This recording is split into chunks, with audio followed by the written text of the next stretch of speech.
Hey there. You know that feeling when you look at an English sentence and it just seems like a crazy, complicated puzzle? Well, today we're going to dump all those pieces out, see what they are, and turn that puzzle into a super simple set of building blocks. Let's jump in. Yeah, does this feel familiar? You've got all the words you need, but trying to put them in the right order feels like a total guessing game. Trust me, you are not alone. And by the time we're done here, we're going to swap out that guesswork for a really clear blueprint. So here's the big idea.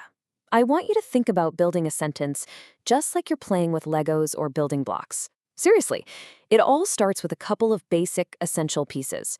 Once you know how they click together, you can pretty much build anything you want. It's really that simple. Okay, so what's that foundation made of? Well, it's built from just two essential blocks: the subject, which we'll just call S, and the verb, or V. And get this, every single complete English sentence must have both of these, no exceptions. First up is our subject.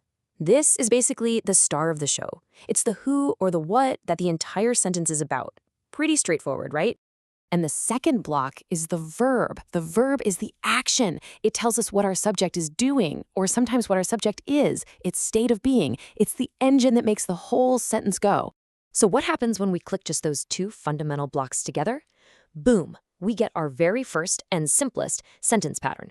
Subject plus verb. That's it. Just two parts can make a whole, complete thought. Now, take a look at these examples. She sleeps. The baby cries.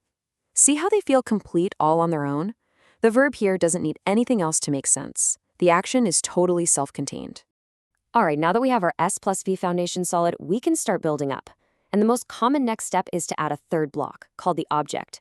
This is where our sentences really start to get more detailed and interesting. So, this is a really crucial point to get straight in your head. The subject is the doer of the action. The object, on the other hand, is the receiver of that action. One is the actor, the other is the one having the action done to it. Okay, you ready for a quick practice run? In this sentence, they play football. Can you spot the doer and the receiver? Just take a second and think about it. So, did you get it? They is our subject. They're the ones doing the action. And what is receiving that action of playing? The football. That makes it the object. Simple as that. See? You've got this. Awesome.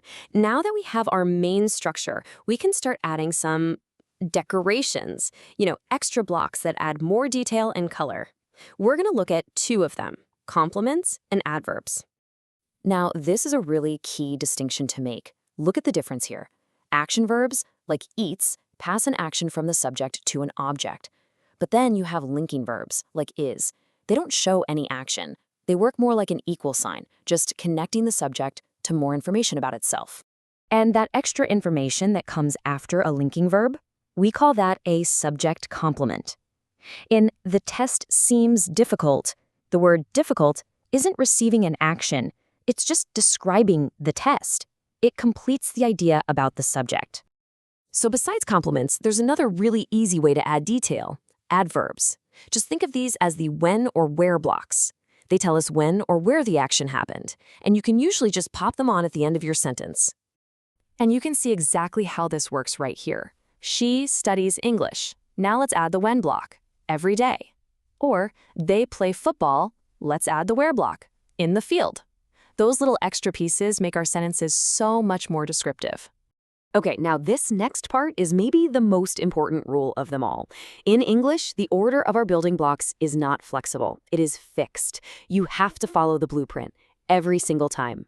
And here is that blueprint. It's unchangeable. Step 1 is always the subject, step 2 is always the verb, and step 3 is whatever comes after, the object or a complement.